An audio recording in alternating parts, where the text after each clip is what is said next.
Long before European contact, the area now known as Miami was inhabited by the Tequesta tribe for over 1,000 years. Spanish explorer Pedro Menéndez de Ávilas claimed the area for Spain. Control of Florida shifted between Spanish, British, and eventually American hands. The Tequesta population declined due to disease and conflict. In 1821, Florida became a U.S. territory. Fort Dallas was established during the Second Seminole War, which later became the seed for the future city. Miami was designated as the county seat of the newly formed Dade County. Miami was officially incorporated as a city, largely due to the efforts of Julia Tuttle, known as the Mother of Miami, who convinced railroad tycoon Henry Flagler to extend his Florida East Coast Railway to the area. The Florida land boom brought rapid growth and development. The city's population and infrastructure expanded significantly. Miami became a major center for military training and operations during World War II, boosting its economy and population. The city continued to grow, attracting a large number of immigrants, particularly from Cuba, following the Cuban Revolution of 1959. This influx significantly influenced Miami's culture and demographics. Miami faced challenges including crime and racial tensions, exemplified by the Liberty City riots in 1980. However, the city's economy was bolstered by tourism, real estate, and international trade. Miami has experienced significant urban development and revitalization. It has become a major international, financial, and cultural hub, known for its diverse population, vibrant art scene, and as a gateway to Latin America. Today, Miami is celebrated for its multiculturalism, thriving economy, and status as a global city. But today, we're going after something darker, something that sends chills down your spine.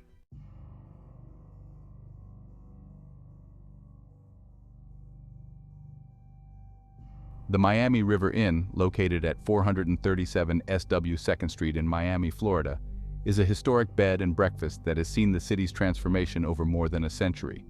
The Miami River Inn consists of 4 buildings constructed between 1906 and 1910 during a period of rapid growth in Miami.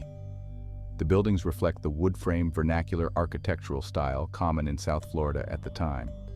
Initially, the inn served as accommodations for workers and travelers who were part of Miami's burgeoning community. The proximity to the Miami River made it a strategic location for commerce and transportation. As Miami developed, the area around the Miami River Inn became less desirable. The buildings fell into disrepair, mirroring the decline of the surrounding neighborhood. Various ownerships. Throughout the mid-1900s, the property changed hands multiple times, with each new owner making minimal improvements. In the late 1980s and early 1990s, the Miami River Inn underwent significant renovations. Preservationists recognized the importance of the inn's historic value and undertook efforts to restore it to its former glory. The restoration efforts led to the inn being listed on the National Register of Historic Places in 1988, highlighting its importance as a historic site in Miami. Today, the Miami River Inn operates as a bed and breakfast, offering a quaint and historic lodging experience. It has become a popular destination for visitors interested in Miami's history and the charm of early 20th century architecture. The inn is appreciated for its historical and cultural significance, serving as a window into Miami's past. The Miami River Inn has garnered a reputation for being haunted, with numerous reports of paranormal activity from both guests and employees over the years. Guests have reported seeing ghostly figures in period clothing, often described as transparent or mist-like. These apparitions are sometimes seen in the hallways or standing at the foot of beds. Many guests and staff have heard unexplained footsteps, knocking sounds, and disembodied voices, particularly in the quiet hours of the night. Sudden drops in temperature or cold spots are frequently reported in certain areas of the buildings, which are often associated with paranormal activity. Some reports mention the laughter and playful sounds of children, even when no children are present at the inn. This phenomenon is typically experienced in the older sections of the property. It is believed that some of the spirits are former residents or workers who lived and perhaps died on the property. These spirits are said to be harmless but make their presence known through various means. Flickering lights and electronic disturbances are also common, with guests sometimes witnessing lights turning on and off by themselves. The Miami River Inn has been a subject of interest for paranormal investigators who have conducted various investigations to document the reported phenomena. These investigations often use tools like EMF detectors, EVP recorders, and thermal cameras to capture evidence. The haunted reputation of the Miami River Inn has attracted media attention, including features on television shows dedicated to the paranormal. These features typically explore the history of the inn and recount the experiences of guests and staff. The Miami River Inn remains a fascinating destination for those interested in history and the paranormal, blending its rich past with stories of ghostly encounters. Whether you're a history buff or a ghost hunter, the inn offers a unique glimpse into Miami's storied past and the mysteries that linger within its walls. The Coral Castle Museum, originally called Rockgate Park, was built by Edward Leedskalnin, a Latvian immigrant, between 1923 and 1951. Leedskalnin, who stood just over 5 feet tall and weighed around 100 pounds, single-handedly constructed the complex using massive blocks of oolitic limestone, each weighing several tons. Leedskalnin began building Coral Castle after being jilted by his fiancée, Agnes Skufst, the day before their wedding. He dedicated the rest of his life to creating this structure, which he claimed was a tribute to his lost love. The construction was shrouded in mystery because Leedskalnin worked alone and mostly at night, using basic tools. He never revealed his methods, leading to speculation that he possessed supernatural powers or secret knowledge of magnetism and leverage. So how did he do it? Leedskalnin himself claimed to understand the laws of weight and leverage, as well as the secrets of the pyramids, hinting at some form of knowledge or technique involving magnetism or anti-gravity.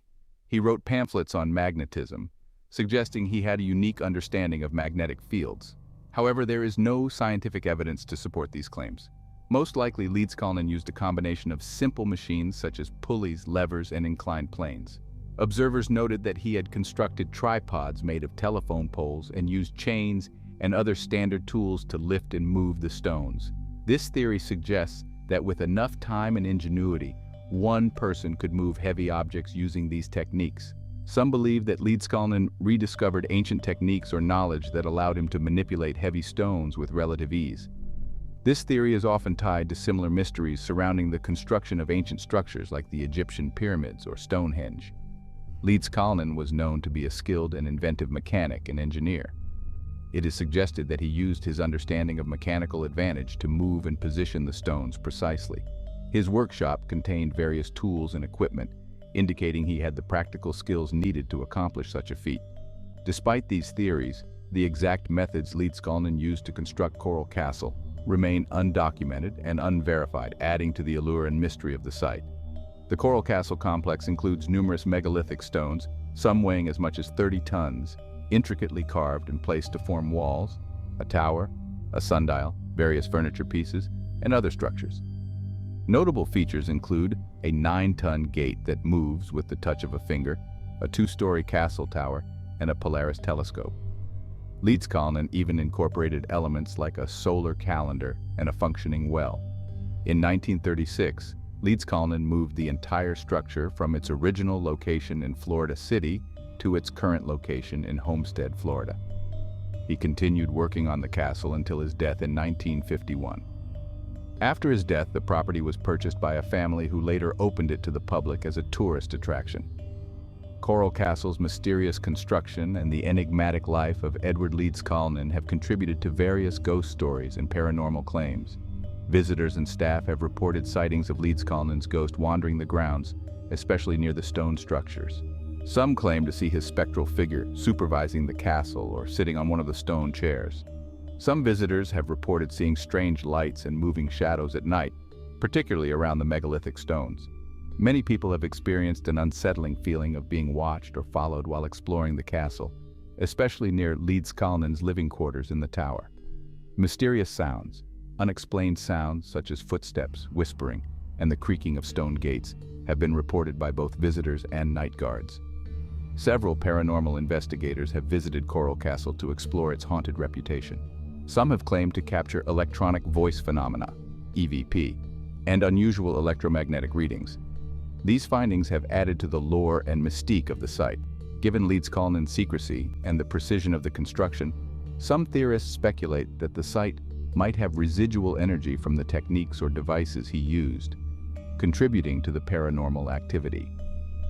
Additionally, the unrequited love and possible emotional turmoil of Leedskalnin's life are often cited as reasons for the spiritual unrest at the castle.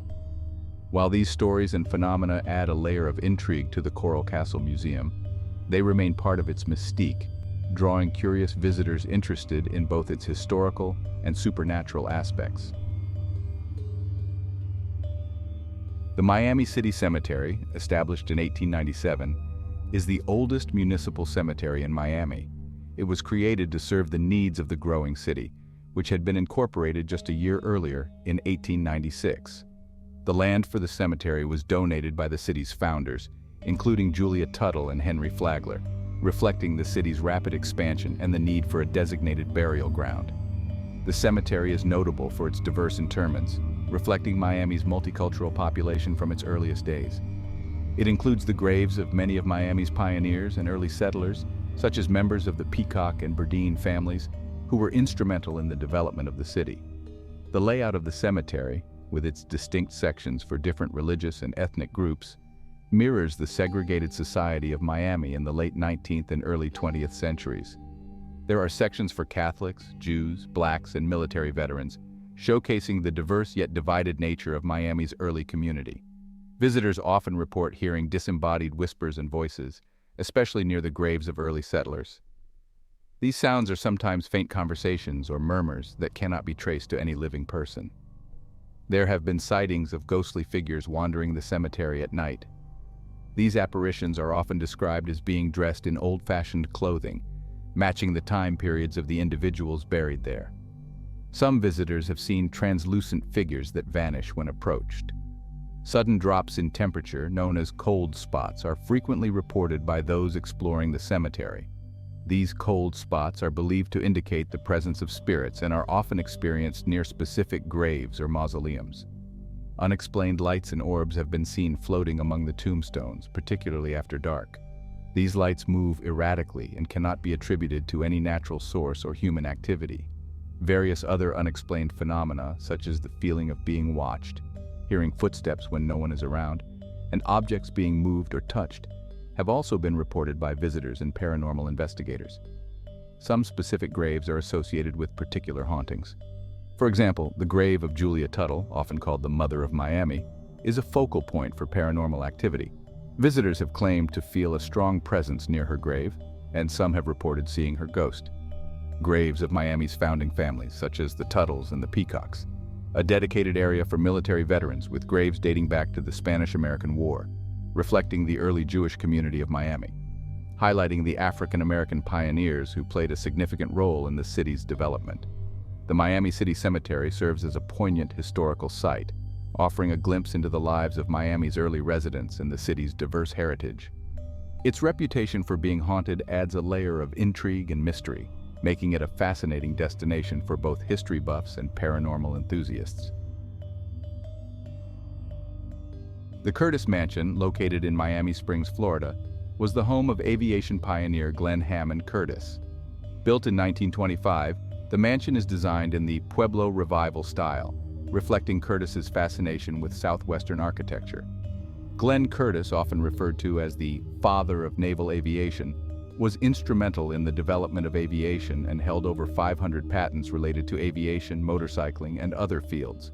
Curtis co-founded the Curtis Airplane and Motor Company, which became the largest aircraft manufacturer in the world during World War I. He moved to Miami Springs, then known as Hialeah, in the 1920s, attracted by the area's potential for development and its favorable climate for year-round flying. Curtis, along with his business partner James Bright, played a significant role in the development of Miami Springs, Opa-locka, and Hialeah, shaping the region's growth. The Curtis Mansion was more than just a residence. It was a hub of innovation and social gatherings. Curtis and his wife, Lena, hosted numerous events and entertained many notable guests, including fellow aviation pioneers and influential figures of the time. The mansion itself features unique architectural elements, such as thick adobe walls, deep-set windows, and a flat roof, making it a distinctive landmark in the area. The Curtis Mansion is reputed to be haunted, with various paranormal activities reported by visitors and staff. The stories of hauntings are often attributed to the mansion's rich history and its association with Glenn Curtis, who died in 1930. The most common haunting tale involves the apparition of Glenn Curtis himself. Visitors and staff have reported seeing his ghostly figure wandering the halls and grounds of the mansion. These sightings often describe Curtis in period clothing, and some claim he appears to be going about his daily activities as if still alive. Many have reported hearing unexplained noises within the mansion, such as footsteps, doors opening and closing, and faint voices. These sounds often occur when the mansion is otherwise empty, leading to speculation that they are caused by supernatural forces. Sudden drops in temperature, known as cold spots, are frequently experienced in certain areas of the mansion. These cold spots are often accompanied by a feeling of unease or the sensation of being watched.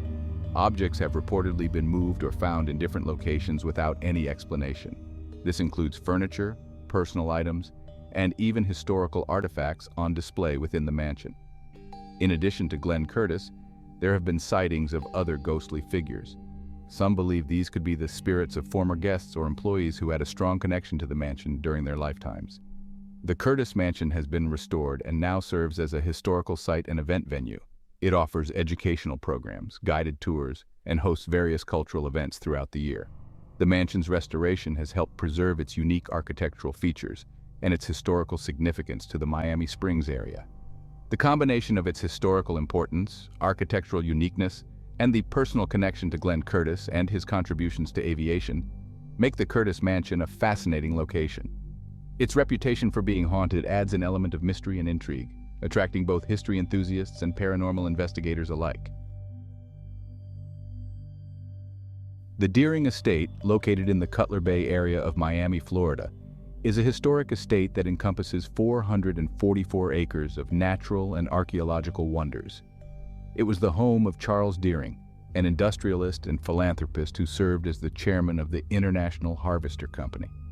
Charles Deering purchased the property in 1913 and began the construction of his estate, which included two main buildings, the Stone House and the Richmond Cottage. Completed in 1922, the Stone House is a Mediterranean Revival-style mansion built from local limestone. It was designed to house Deering's extensive art collection and served as his winter residence.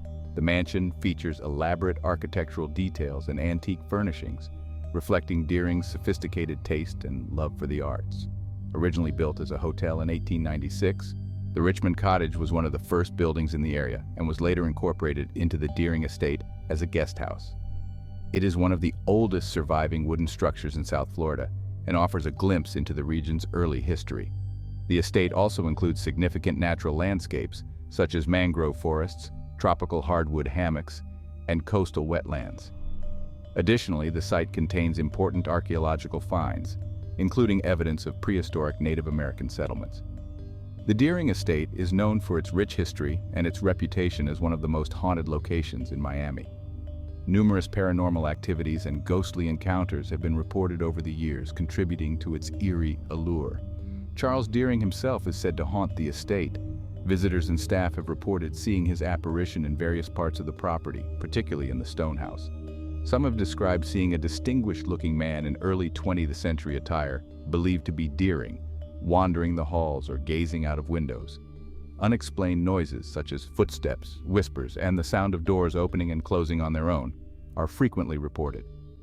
These sounds often occur when the estate is otherwise quiet, leading many to believe they are of supernatural origin. Sudden drops in temperature, known as cold spots, are commonly experienced by visitors, especially in the Stone House. People have also reported feeling an unexplained presence or a sense of being watched, which adds to the estate's haunted reputation. There have been accounts of objects moving on their own, such as furniture being rearranged or items disappearing and reappearing in different locations. These incidents are often attributed to the playful or restless spirits inhabiting the estate. In addition to Charles Deering, other ghostly figures have been seen on the property. These include apparitions of former servants, guests, and even Native American spirits. Some visitors have reported seeing shadowy figures or full-bodied apparitions dressed in period clothing. The Deering Estate embraces its haunted history by offering ghost tours and paranormal investigations. These events allow visitors to explore the estate's haunted past and potentially experience some of the paranormal phenomena firsthand. Today, the Deering Estate is managed by the Miami-Dade County Parks, Recreation and Open Spaces Department. It serves as a cultural and environmental preserve, offering educational programs, guided tours, and various public events. The estate's preservation efforts ensure that its historical, architectural, and natural significance is maintained for future generations to appreciate. The combination of its historical importance, architectural beauty, and the tales of hauntings make the Deering Estate a captivating destination for history buffs, architecture enthusiasts, and paranormal investigators alike. The Biltmore Hotel, located in Coral Gables, Miami, opened its doors on January 15, 1926. It was the vision of developer George Merrick, who founded the city of Coral Gables, and John McEntee Bowman, a hotel magnate. The hotel was designed by architects Leonard Schultz and S. Fullerton Weaver, who combined Spanish, Italian, and Moorish architectural influences to create a grand structure reminiscent of European palaces. Upon its opening, the Biltmore Hotel quickly became a hotspot for celebrities, politicians, and socialites. The hotel featured a luxurious 400-room main building, an 18-hole golf course, a massive swimming pool, then the largest in the world, and beautiful gardens. It was renowned for its opulence and hosted many glamorous events, including galas, fashion shows, and aquatic performances featuring famous swimmers like Johnny Weissmuller, who later became known for his role as Tarzan. During World War II, the Biltmore Hotel was transformed into a military hospital. The U.S. War Department took over the property in 1942, converting it into the Army Air Force's Regional Hospital. It served as a medical facility for wounded soldiers returning from the war, and the glamorous halls of the hotel were repurposed into hospital wards and treatment rooms. After the war, the Biltmore continued to operate as a Veterans Administration hospital until 1968. The building fell into disrepair during this period, and many of its luxurious features were neglected. Following its use as a hospital, the Biltmore Hotel sat vacant for many years. Efforts to restore the historic building began in the 1980s, and it was eventually designated a National Historic Landmark in 1996. Extensive renovations were undertaken to return the hotel to its former glory, preserving its historic charm while updating it to modern standards. The Biltmore Hotel reopened in 1987 as a luxury resort, once again becoming a premier destination in Miami. Today, it features 271 guest rooms and suites, a championship golf course, a world-class spa, multiple dining options, and its iconic swimming pool. The Biltmore Hotel is renowned not only for its luxurious accommodations and historical significance, but also for its reputation as one of Miami's most haunted locations. One of the most famous ghosts said to haunt the Biltmore is that of Thomas "Fatty" Walsh, a notorious gangster. Walsh was killed at the hotel in 1929 during a gambling dispute on the 13th floor. Guests and staff have reported seeing his apparition, often described as a portly man in period clothing. He is said to roam the hallways and sometimes appears near the elevator on the 13th floor. Many guests have reported hearing unexplained sounds such as footsteps, disembodied voices, and doors opening and closing on their own. These sounds are often heard in the hallways and empty rooms, adding to the hotel's haunted reputation. Sudden drops in temperature or cold spots are frequently experienced in certain areas of the hotel. Visitors have also reported feeling an inexplicable presence or a sense of being watched, particularly in the corridors and near the hotel's swimming pool. There have been accounts of objects moving on their own, including furniture, personal items, and even elevator buttons being pressed without human intervention. These incidents are often attributed to playful or mischievous spirits. In addition to Thomas Walsh, other ghostly figures have been seen throughout the hotel. These include apparitions of former guests, staff, and soldiers who were treated at the hospital during World War II. Some guests have reported seeing figures in military uniforms, while others have seen women in vintage attire. Certain rooms in the Biltmore are said to be more haunted than others.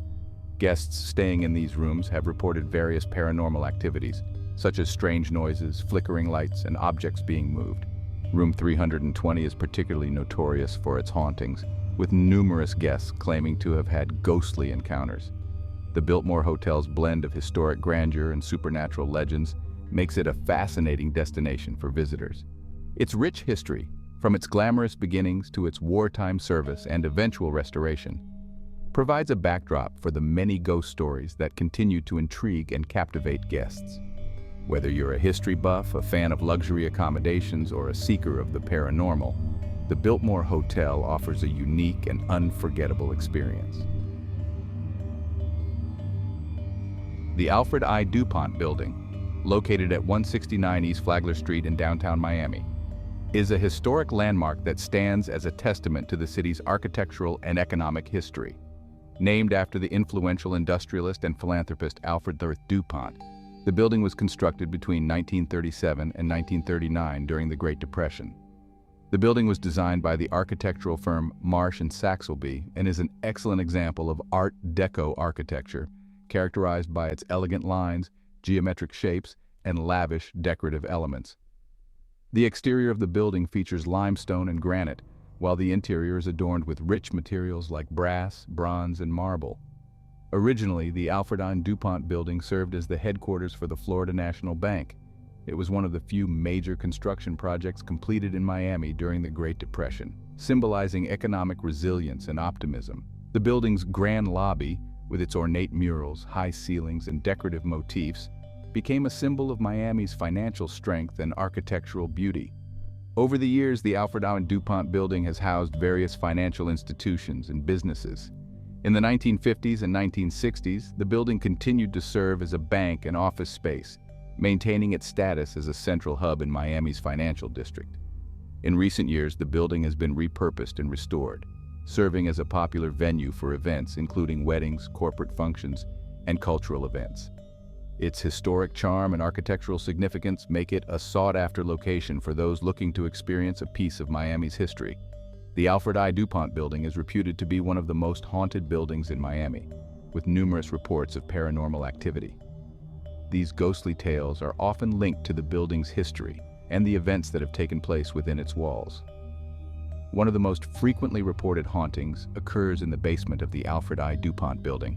The basement, which was used as a speakeasy during Prohibition and later for storage, is said to be haunted by the spirits of those who frequented it during its speakeasy days. Visitors and staff have reported hearing mysterious footsteps, disembodied voices, and seeing shadowy figures moving about in the dimly lit space.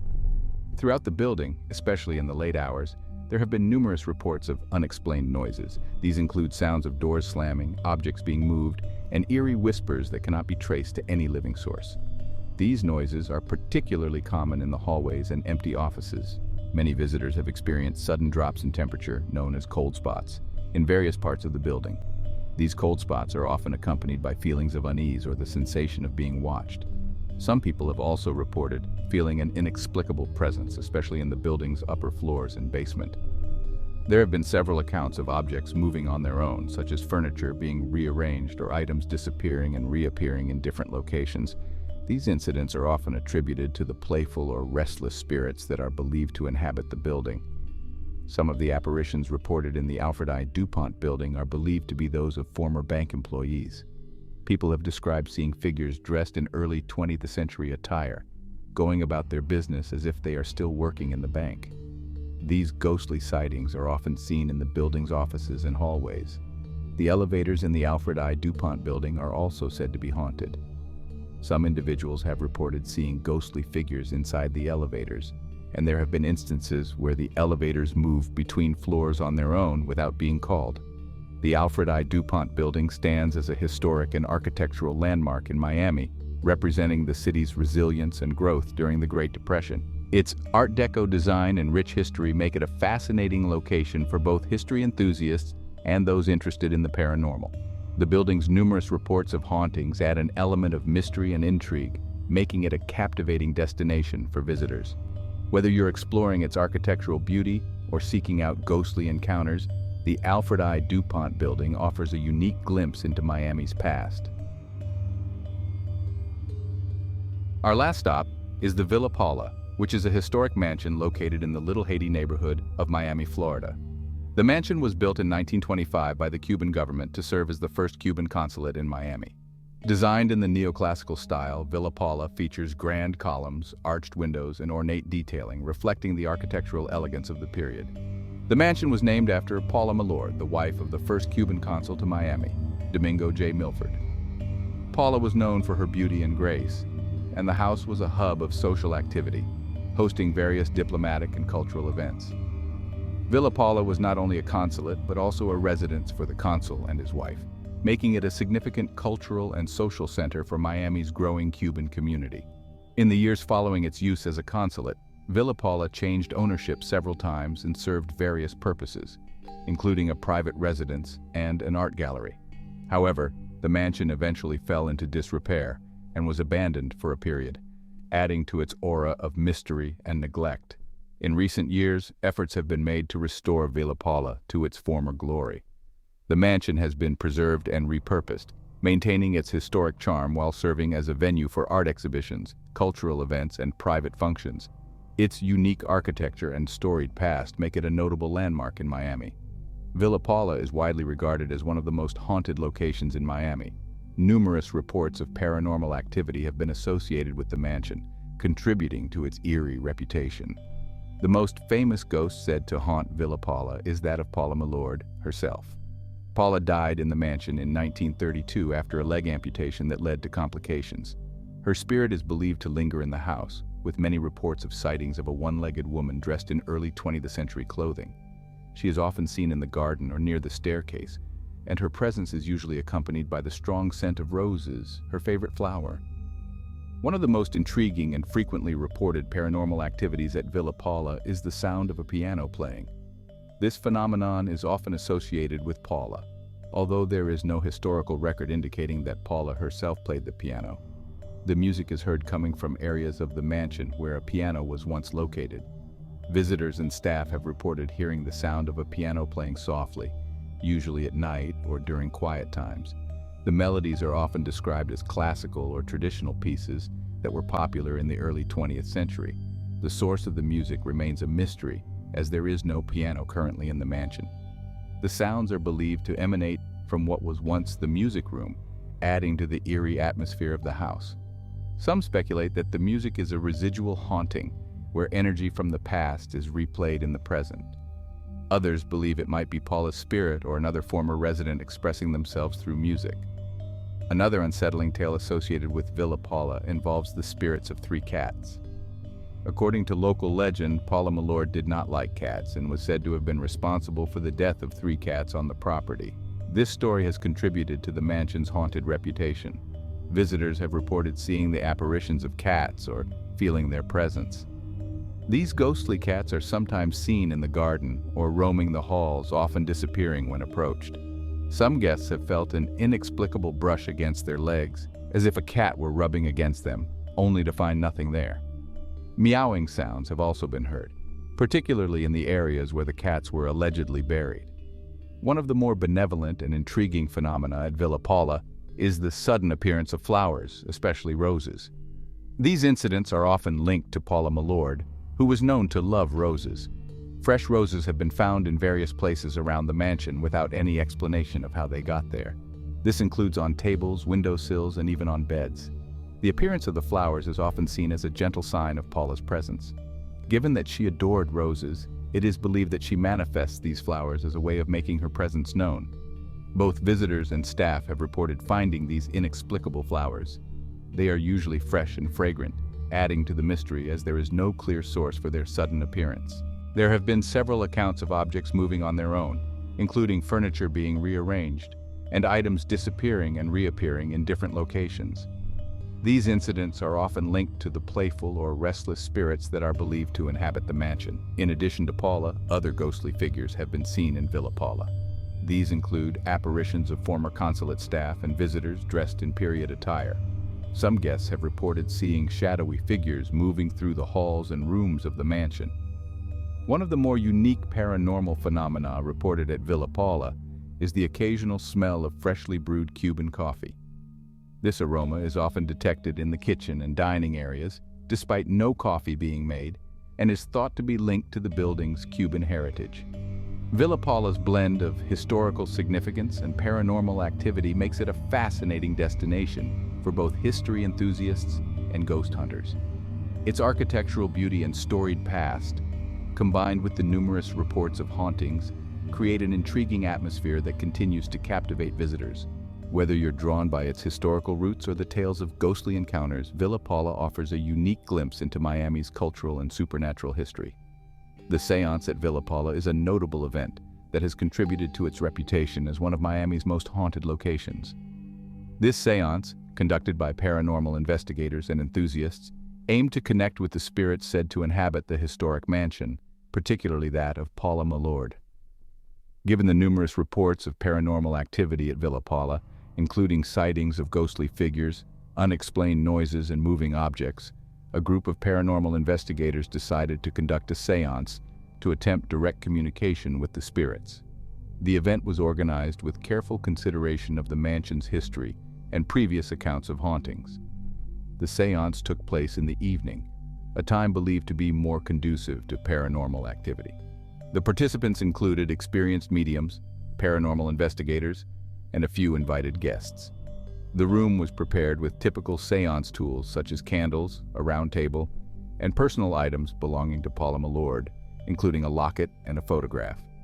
The seance began with the participants sitting around the table, holding hands to form a circle, which is a traditional method believed to focus spiritual energy and provide protection. The lead medium started by calling upon the spirits of the house, especially Paula Millord, inviting them to communicate. During the seance, the medium asked questions aloud, and the participants listened intently for any responses or signs of a presence. Participants felt sudden drops in temperature in specific areas of the room, consistent with previous reports of cold spots in the mansion. Unexplained tapping and knocking noises were heard, seemingly in response to the medium's questions. The candles on the table flickered and dimmed at various points, despite there being no drafts or apparent reason for the changes in the flame. A few participants claimed to see shadowy figures moving along the walls, and one medium reported seeing the faint apparition of a woman believed to be Paula Millord near the staircase. Some participants reported hearing faint, strange voices answering questions, though the responses were often indistinct. These voices were captured on audio recordings, and subsequent analysis revealed several EVPs, electronic voice phenomena, that seemed to include words and phrases relevant to Paula's life. The presence of Paula's personal items, such as the locket, seemed to enhance the activity. Participants felt that these items acted as a conduit for Paula's spirit, increasing the likelihood of communication.